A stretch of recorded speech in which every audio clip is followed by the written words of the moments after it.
Southern bluefin tuna are fast becoming one of Australia's most popular offshore fishing targets. Now, it's my job to catch them for clients on a regular basis. We're going to run this bullet-shaped head out in the shotgun.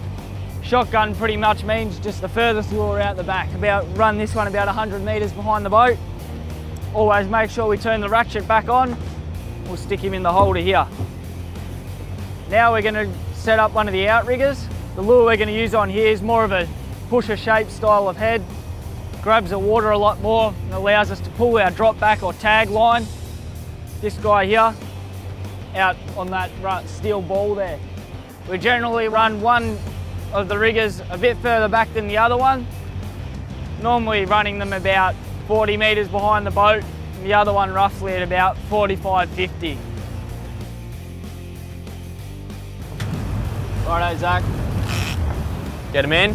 Yeah, get him in.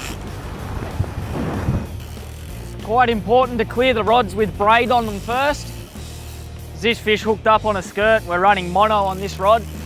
If they cross this line, they'll just cut straight through it and we'll lose a fish.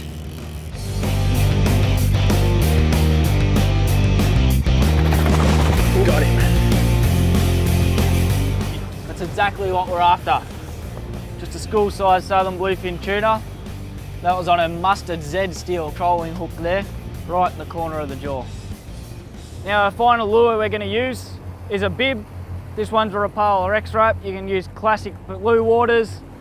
Pretty much any bib lure is pretty good. These we generally run a lot closer to the boat, only about 15 metres back. So we'll just chuck this one in, let him out a little bit, make sure he's swimming correctly, swimming straight and not blowing out of the water left to right.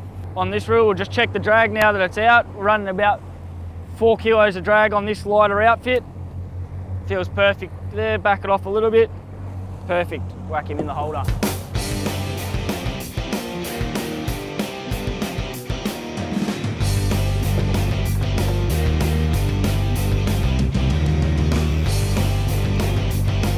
Very important for the angler on the rod and the driver of the boat to communicate while you're fighting a fish, whether it be small, large.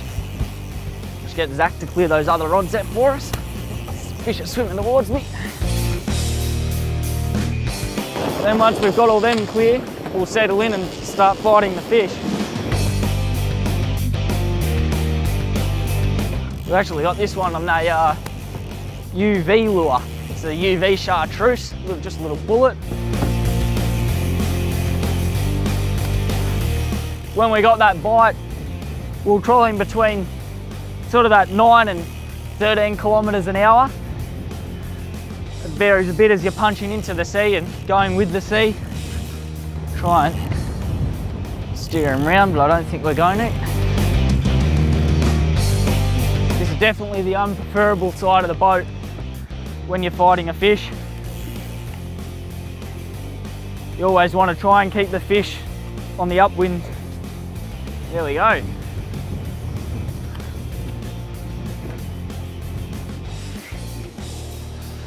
So that's a pretty typical school fish for Portland.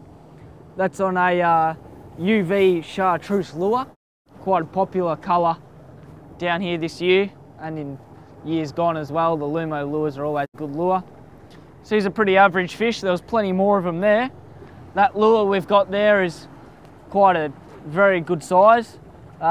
Right length, right sort of profile. The small bait fish. Might get the lures back in and see if we can get some more. As we can see, the terns here, they're not actually diving into the water like a gannet. They just sort of come down and smash their body against the surface and pick up whatever bait the fish are pulling up to the surface. Definitely fish under them 99% of the time. Yep, on. On. The trolling wasn't working, so we chucked a series of soft plastics on. There he is down there.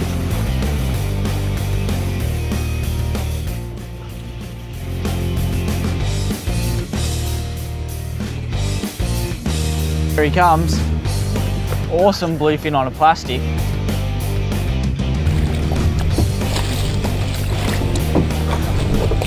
That is the way. I think that was about the third time we drove up and flicked our lures in there. And yeah, this little guy, I love that little Z-Man plastic you've got on. Let's go get amongst a few more. I reckon so.